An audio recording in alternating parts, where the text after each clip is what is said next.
Alright, so you guys already know the drill. iOS 26.2, the first beta, has been out for several days, and I always like to come back a few days later to talk about some additional new features and changes that I may come across after using the beta for a couple of days. And there's actually quite a bit to talk about.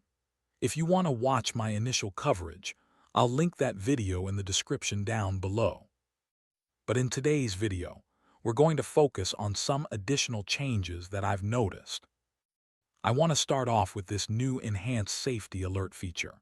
This new feature is under the notifications section in Settings. Head on over into Settings, go under Notifications, and scroll all the way to the bottom to find it.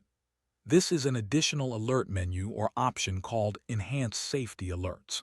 This will alert you for earthquakes or imminent threat alerts. You can also help improve the service with a toggle. So now we have an enhanced safety alert feature built into iPhone with iOS 26.2. The next one is really cool, something that I've noticed recently. You can now quickly switch the audio input device right from the control center. I have an AirPods Pro 3 in my ear right now, and let's say I'm on a FaceTime call or recording a video. This is great for content creators. You can go to Control Center, tap the audio panel, and now you can switch the audio input.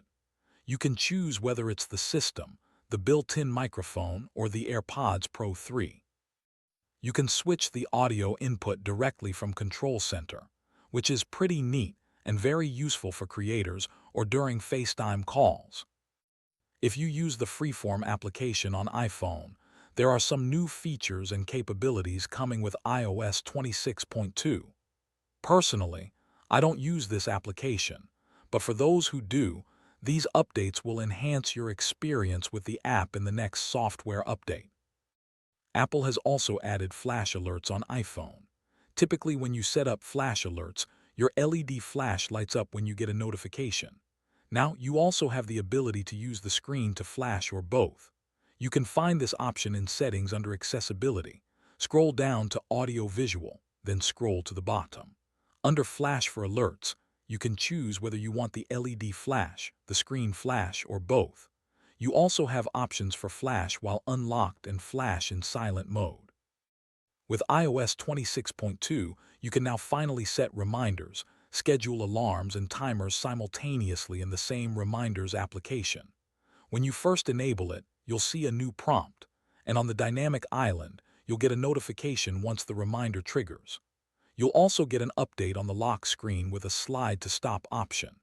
If you tap snooze, you'll have a reschedule option, bringing you back into the Reminders app to adjust your alert. The new Urgent option allows you to set alarms and reminders together in the Reminders app, something many users have been waiting for.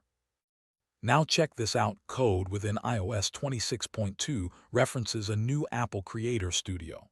We're not exactly sure what this means yet, but if we go by the name, Apple could be putting together a suite of applications or services for creators, perhaps a new app called Apple Creator Studio. We'll have to wait and see, but it's an exciting clue for what might be coming next.